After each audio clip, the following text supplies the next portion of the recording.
Instagram വെറുതെ ഇരുന്നൊന്ന് scroll ചെയ്തപ്പോൾ പെട്ടെന്ന് സ്ട്രൈക്ക് ചെയ്ത ഒരു ഐറ്റം ആയിരുന്നു വൈറൽ ചീസ് കേക്ക്. ഇത് കണ്ടപ്പോൾ തന്നെ എനിക്ക് ട്രൈ ചെയ്യണമെന്ന് തോന്നി. കാരണം എന്താ, ഇതിന് ബേക്കിംഗ് ആവശ്യമില്ല.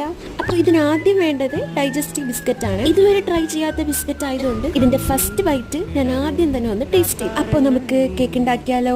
ആദ്യം തന്നെ ബിസ്ക്കറ്റ് നന്നായിട്ട് ക്രഷ് ചെയ്ത് അതിലോട്ട് മെൽറ്റഡ് ബട്ടറും കൂടെ ആഡ് ചെയ്ത് ഏതെങ്കിലും ഒരു ബോക്സിൽ ഫസ്റ്റ് ലെയർ ആയിട്ട് സെറ്റ് ചെയ്യും. ഇനി ഇതൊന്ന് സെറ്റ് ആവാൻ വേണ്ടി നമുക്കൊന്ന് ഫ്രീസ് ചെയ്ത് അടുത്ത ലെയറിലേക്ക് വേണ്ടി നമുക്ക് പനീർ ആവശ്യം. അപ്പോൾ ഞാനിവിടെ പാല് തിളപ്പിച്ച് അതിലോട്ട് കുറച്ച് ലെമൺ ജ്യൂസും കൂടെ ആഡ് ചെയ്തിട്ടാണ് പനീർ ഉണ്ടാക്കിയെടുത്തത്. ഇനി ഇതിലോട്ട് ആവശ്യമുള്ള ഫ്രഷ് ക്രീമും പഞ്ചസാരയും ആഡ് ചെയ്ത് നന്നായിട്ടൊന്ന് ബ്ലെൻഡ് ചെയ്ത്. അപ്പോൾ ഈ ടൈം കൊണ്ട് നമ്മുടെ ഫസ്റ്റ് ലെയർ ഒക്കെ സെറ്റ് ആയിട്ടുണ്ട്. സെക്കൻഡ് ലെയർ ആയിട്ട് നമുക്ക് ഈ മിക്സ് ഒന്ന് സ്പ്രെഡ് ചെയ്ത് വീണ്ടും ഇതൊന്ന് സെറ്റ് ആവാൻ വേണ്ടി ഫ്രീസറിലേക്ക് വെക്കും. ഇനി നമ്മുടെ കയ്യിലുള്ള ചോക്ലേറ്റും ഫ്രഷ് ക്രീമും കൂടെ ഒന്ന് മെൽറ്റ് ചെയ്തെടുക്കും. ഈ ഒരു മിക്സും കൃഷി ചെയ്ത ബിസ്ക്കറ്റിന്റെ ബാലൻസ് ഉണ്ടെങ്കിൽ അതും കൂടെ ഒന്ന് സ്പ്രെഡ് ചെയ്ത് കൊടുക്കുക. 2 to 3 hours ഒന്ന് ഫ്രീസ് ചെയ്യുക, എടുക്കുക, കഴിക്കുക. ഇപ്പൊ കേക്കാണോ ഡെസേർട്ട് ആണോ എന്നൊക്കെ ചോദിച്ചാൽ